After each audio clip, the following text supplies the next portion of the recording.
Basically, space planning for us is one of the very important subjects in architecture, and we take space planning as one of the very, as maybe the heart of the project, because any client or any customer would always need from us is the best is the best utilization of his space, and specifically wherever with looking at the real estate demands going up. So every square feet, every inch, every today is really important in our real estate industry. So this is how we really put up one of the most prominent. This is going to be one. It's one of the prominent subjects for us in our architectural design. And with regards to contemporary and futuristic is because whenever we build something and that has to go on for years, and as we always term, a life of a building should be minimum 50 to 60 years. So whatever you do today has to go on, or it has to gel with years to come ahead. So it's very important that whatever we plan, contemporary for us is with regards that it is timeless. It is something that you are still going to appreciate, use, or you'll be happy with it for years to come. And futuristic is definitely one very, very prime aspects that we as architects hold a big responsibility of integrating our building with the latest of technologies and the latest of systems. And a building for us is like a living object, and so it has to live for those years to come. And I mean, we really need to look after the futuristic technologies, the futuristic demands, and its flexibility to to even take things, accept or upgrade things in future. So it has to be. So this is what we term contemporary and futuristic in our plannings. I'm definitely looking at the life of a ACP should be at least 15 to 20 years, because any development or any any rejuvenation or any system we take up, I believe the budget targets of a developer would be for 15 to 20 years ahead. So none of the products, none of the systems used in the building should kind of die off in less than that period. So as this ACP is, and in fact it's one of the very important products, because finally it's a look and feel which it kind of represents the building from outside. So the life is very, very important. And beyond especially in India, I mean, we use these products even as as an additional weather protection to your building. So I believe it serves a dual purpose of aesthetics and a utility. So I think the 15 to 20 years is the must as a requirement.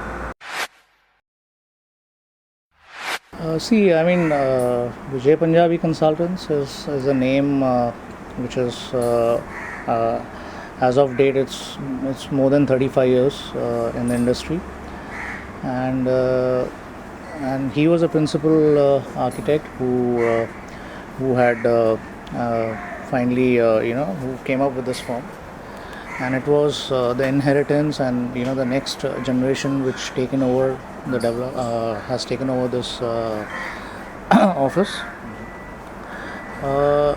When I mean to say, as architects, the way we try to retain is what we just wanted to try to retain the originality of our firm, and that is the reason you would see the look and feel and the overall.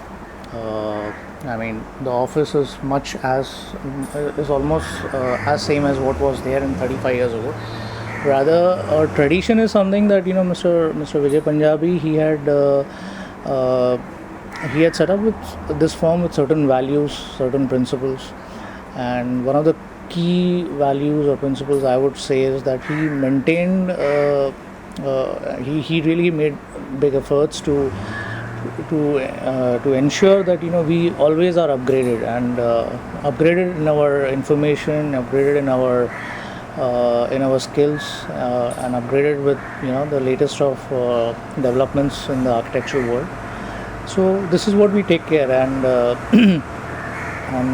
as I always said that since we added the word futuristic, so he himself was a futuristic man, and he always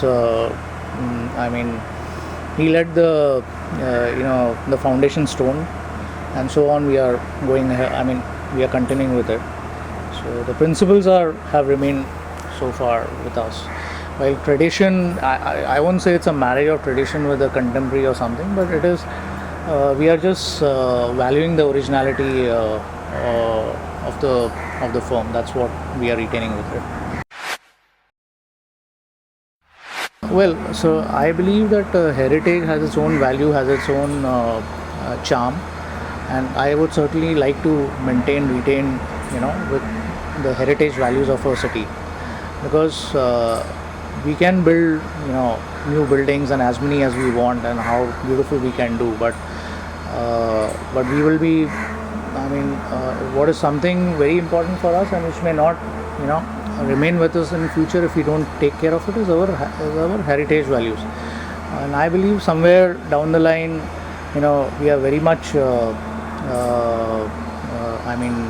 related to it. We have learned a lot from the architecture, what has gone behind, and so I believe that that's a very important statement, that where cities like, if I'm doing a particular development in Fort, and I would rather avoid to come up with a a beautiful sky, beautiful glass-studded skyscraper in front of a very classical structure. But although it's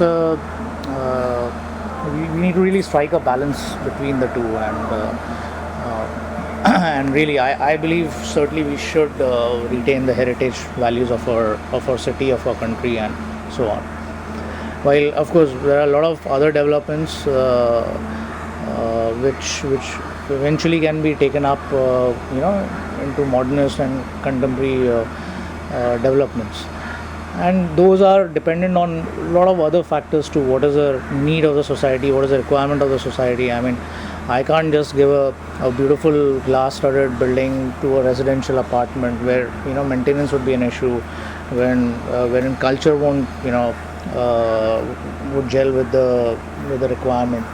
So all those aspects put together, architecture is closely related to humanity as a study as well. We need to understand the character and essence of the development, and for whom are we doing it. So when we mean with functional and flexible, it's basically for any design assignment we begin with, or we start with, or function is, I believe, is the first criteria for us to begin with, where we have to design. We need to be sure of a brief, that what is this building for, what purpose it is going for, and what is it going to be eventually, and it has to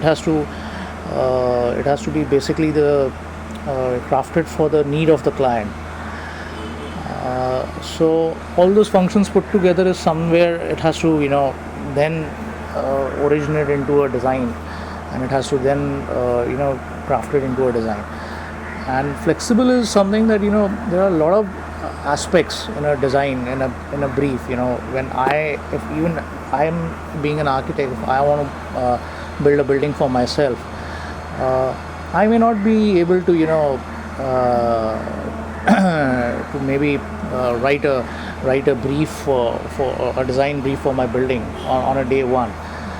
There will be a lot of things, a lot of developments, a lot of value additions which I'll keep on doing in the process of design. So, and sometimes even though a certain building being designed, is built over, needs to be flexible enough to take up upgradations in future. Whether it is a building management systems, whether it is any kind of MEP systems, or we need to be flexible, because and flexible has a lot of other parameters related to it. Like I may have a particular budget to invest on day one, which is maybe I call it as a phase one, or I call it as part one of my building. I need to upgrade to the futuristic demands, and depending on my budgetary investments, maybe on day one if I'm not able to make up the task, but it should not be the end of the world for me at that time. So I should be able to eventually take up the upgradation in future also. So that's what I believe, flexibility plays a very important role, and that's how function and flexibility goes together in our designs. There is a certain requirement that we decide upon, and based on which we decide upon a product. And we don't believe in going for prototype recommendations. Like if I've done it for one building, I'm happy, I just want to go ahead with the other. As you rightly said, that technical implications, like for example, if I know ACP is a product which is of course weather resistant, and it has its properties of a metal. It doesn't it doesn't react with the environment, and it eventually, the product stays as it is, what it was a year back or 5 years ahead. So in a similar way, if I'm going to use this product on places where it's too much of abrasion, where it's too much of foot movement, or there is too much of traffic, so eventually it'll be like I'll be abusing a product, and that would rather to a common man it would eventually turn out to be this product is not really worth it. So as an architect, it's really a responsibility for us to recommend a product what it is meant for. I can't use a flooring material for a wall, or I can't use a wall material for flooring, or maybe because if it's an exterior product, it's a very high spec product, I just bring it onto the inside, which is not required. I always call a concept as an innovation. What's really important, that how innovatively you use a particular product, and what ideally I believe innovation is something that you stun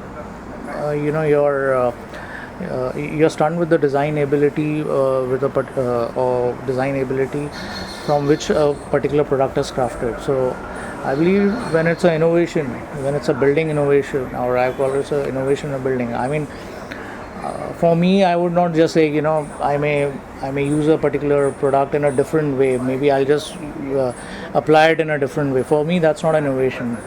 For me, as certain architectural principles, when I say it's a design product, it's very important that it's a function. It has to basically cater the requirement. Then it's the aesthetics, and and finally, by the usage of the product, how does it help maybe save cost, maybe help in a particular requirement, and other design principles. Whether your building is a green building or design. So I believe all things put together would eventually make it an innovative building, and I certainly see ACP as one of the products that can go with the highly innovative or the futuristic concepts. But it's only, one has to be smart enough to use it in a right way, and in a right in a way that could be appreciated. Timber is something which is one of the products that we always like to use for a lot of our buildings, and for buildings where we want to use certain products which can which are very close to natural products is something that we like to use. So I mean obviously it's one of the it's a good innovation, and I think with the latest shades what you have come up with, it's very close to to a real product. So that's really a good innovation that you have come up with. Timber is more towards when the design intent is to propose a material which is natural and which looks like natural, feels like natural. So because of certain limitations on cost or other aspects, you may not be able to use a processed wood or a like a wood laminate for exteriors, but then ACP plays a good role in it. So even that's one of the, something very different. I mean, we never thought of looking at ACPs with that finish, but I believe that can go up well with certain buildings and certain design concepts. So most the best part of it is that it's still, I believe it looks like a scratch resistant material, so it can be used at certain surfaces where it's high traffic or very sensitive areas where it's there's a lot of abrasion or a lot of abuse of the product. It's a very important I would say a specification that is in fact for all our buildings here on we are using fire rated ACPs because eventually I believe your building needs a certain insurance. In terms of fire, we are taking extreme efforts to make your building fire resistant. So like all our products specifically